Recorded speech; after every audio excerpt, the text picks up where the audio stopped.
Okay, so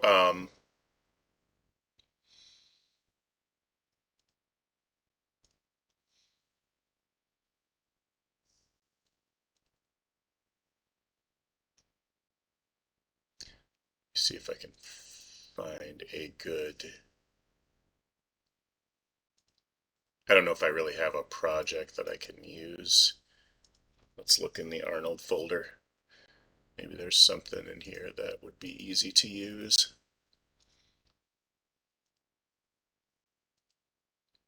Hunter. And this might, I'm not sure how complex this is going to come through, but we'll see.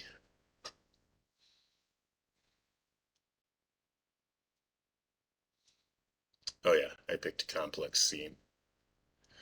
Of course I did.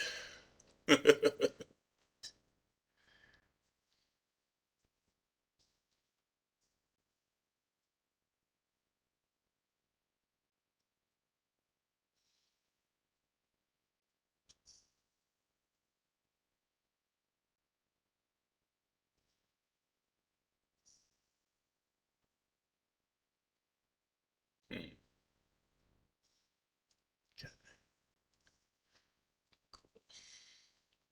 I'm going to get rid of some of the props here too and just try to simplify this as much as possible. I get rid of the sky dome light. I don't want anything bogging me down.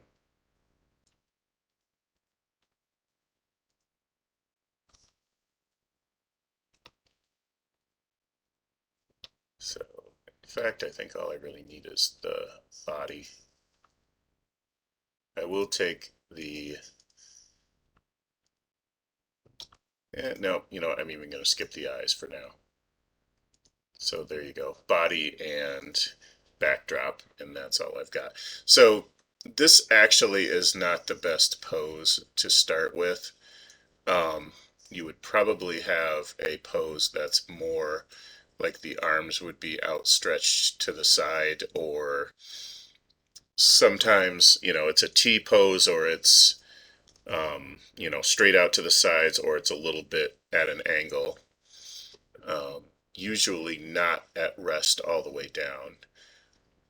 And if you go to, not animation, but rigging, the rigging menu set, and I'm going to go to skeleton, create joints, and you're going to want to do this usually you're going to want all of your orthographic views available. So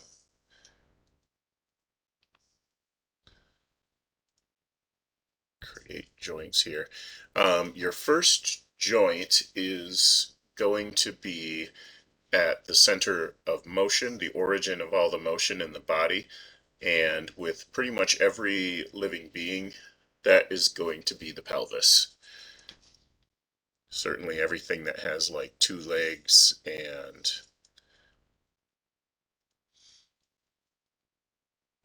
I should probably center this guy before I start doing this. Let's put him in the middle.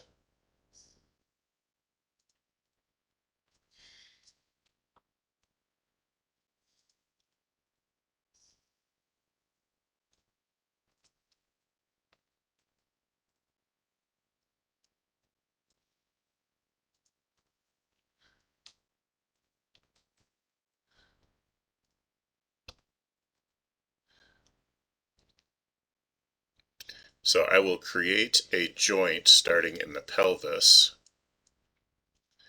and that can go pretty much wherever you think it should go. The only reason that's not directly in the center is because of this pose, which is not really the right pose to create a puppet with. Um, but I'll just whip this up real quick and create just a basic puppet, and you can see how these joints work. So I will continue. I don't want to put another joint in without selecting the first, because it's going to make it the child of the first one that I made. So, and you don't want to put joints in the perspective view because there's no guarantee. Like I know I'm clicking on what is visually the knee here, um, or the hip or whatever, right? But the trouble is, like, it doesn't know at what depth to put this. So if I put one there, it could be anywhere from here all the way back to who knows where. See what happens? So you don't make your joints in. That's weird. Why did it size up like that?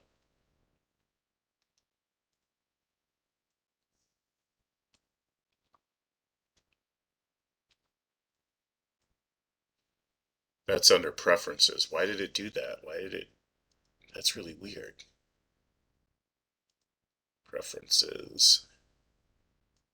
If they get too big or small, you can go to preferences, and I think is it interface?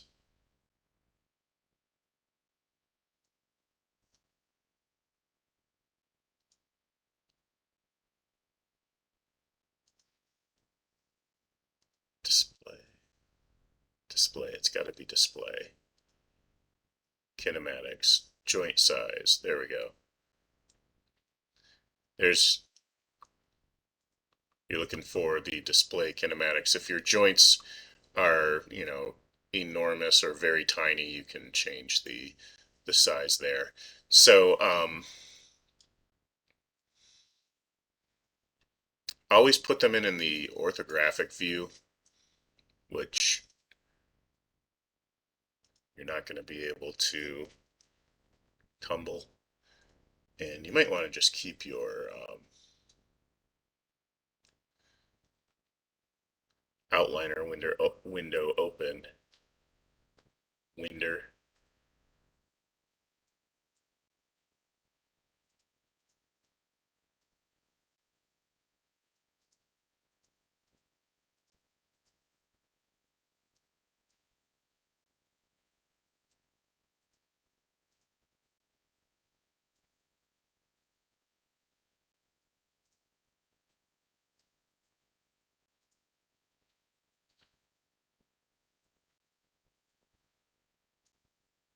And when I make my next joint, it will automatically be parented to the first one that I made. Or I should say it'll be the child of the first one that I made.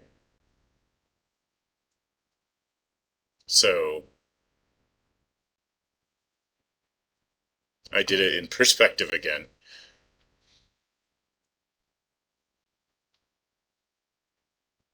So I'll put my second joint about kind of to the side there for the hip. They're not exactly the same as bones, real bones, but they're kind of similar in a lot of ways.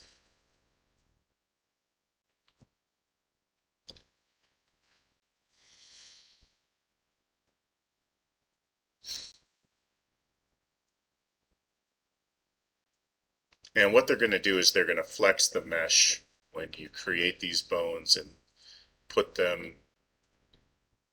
Again, remember, anytime you're adding bones, always select the one that will be its parent of the next one that you add. So I'm going down from the knee. So this one is pelvis. And you really do want to name these. It's going to be a real bummer later.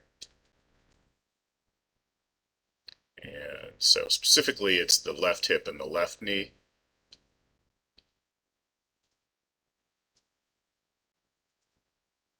And then that's the ankle and the heel and the toe.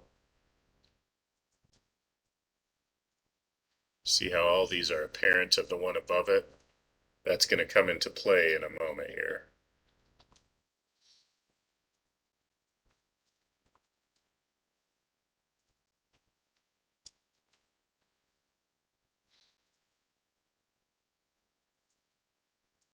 Let's just kind of gotta do a little tiny bit of editing here.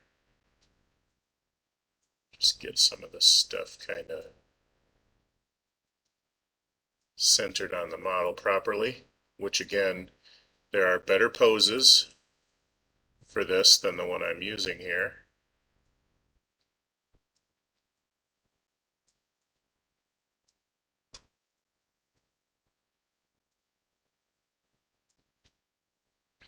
I'll show you, like, this is why you're gonna have your 3D character models be almost always standing more or less upright. You don't see arms down to the side quite as much, and I'm not saying it's right or wrong, but it's usually at an angle or stretched all the way out to the side. One of the two. You can see both here.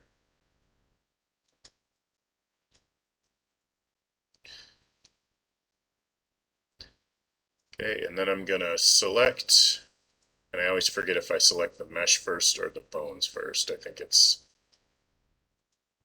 bones. So I'm gonna select the bones, the root bone, the one that's the parent of everything else, and then I'm gonna shift select the character mesh, and then I'm gonna go to skin, bind skin. And this will make it so that the mesh will flex when I move the bones around. Or I should say rotate rather.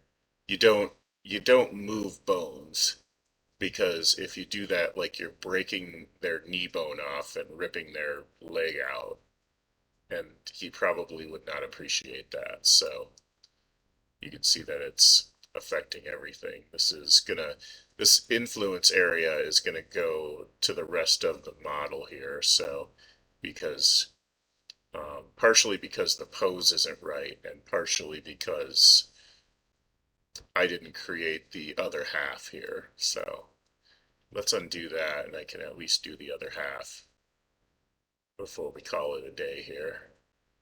So I'm going to undo the bind.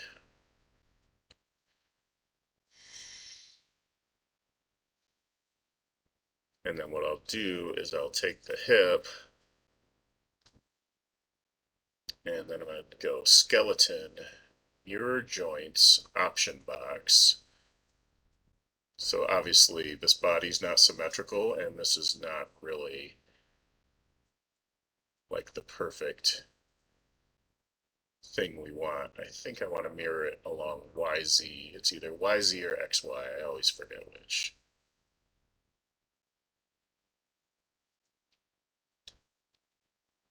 Let's try XY. Maybe you want to, you might want to actually select the parent one. Yeah, there we go. So,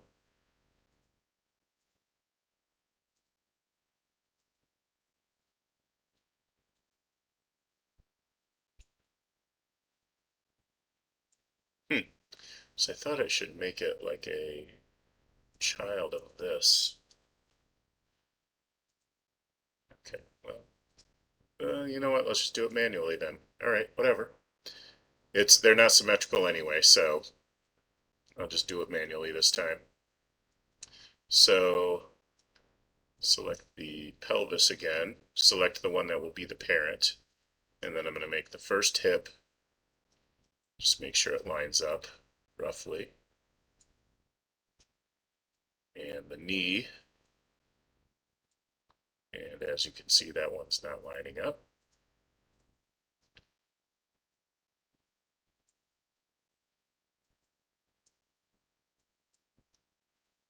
Don't lay bones down in the perspective view, only do it in orthographic view. And let's do ankle, heel, and that's close enough. Let's do toe. Toe needs to be moved a little bit. Why do you say only do it in orthographic view? Is that the side view? It doesn't matter which orthographic view, top, side, or front. Oh, But do not do it in perspective view. right.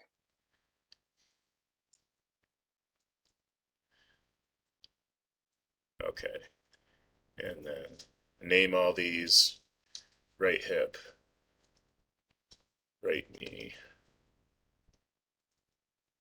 Again, if this were a properly symmetrical model like it should be, we could just use the mirror and that would be nice and easy, but you know, easy's overrated. Let's make it complicated. No, don't make it complicated. Make it easy. Okay, and just for fun, I'll make kind of a spine.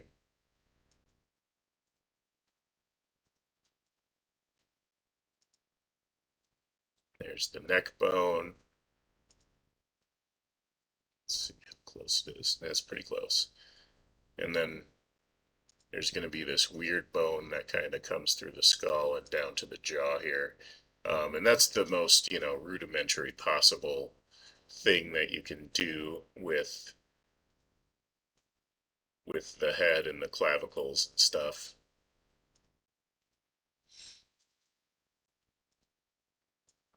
No breaks, no mistakes, pressure.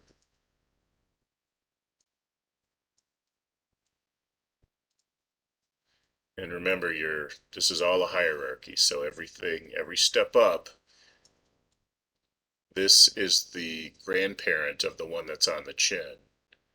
This one up here is the parent of the one that's on the chin, okay? So you want to keep all that in mind. That's important to understand as you start animating, especially characters. So I'm going to go ahead and bind the skin, and this won't, I didn't select the mesh. So bind the skin. This will not be weighted properly. It's going to just kind of pull the mesh in odd directions. That's pretty much guaranteed to happen with any bone structure at all. Like there's almost no way you're going to get it perfect without having to tweak it. But can you see down there on the other heel? It's got some influence over the other heel because Maya doesn't know by default.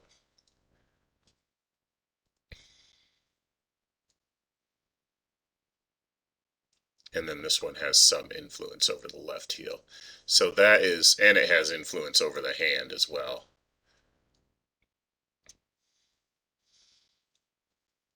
So this is the fun and love of creating a puppet. And you gotta love it.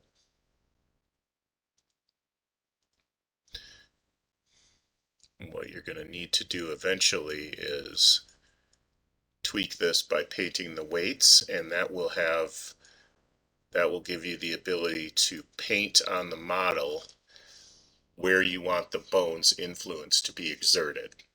So you can have this neck bone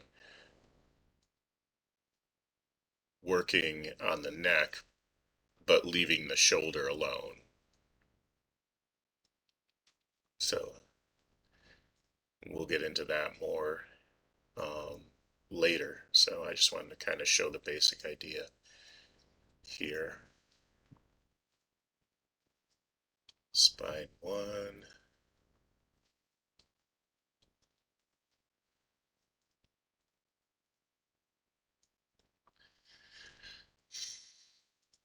A lot of times the spine should be a series of bones. You don't need one for every actual vertebrae in a real body necessarily.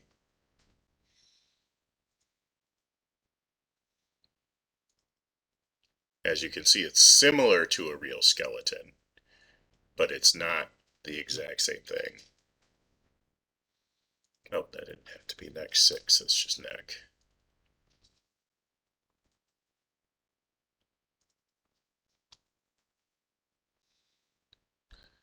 Okay, so, and then, woo, do some crazy stuff. It is an alien, I guess, so.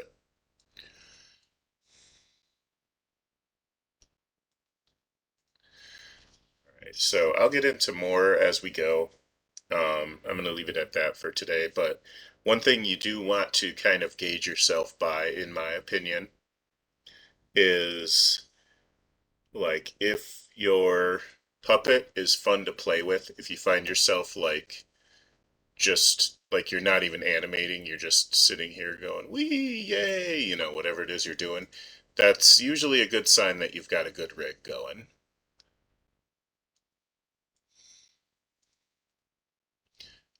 So that's about it for today. I will just talk to you guys on Thursday.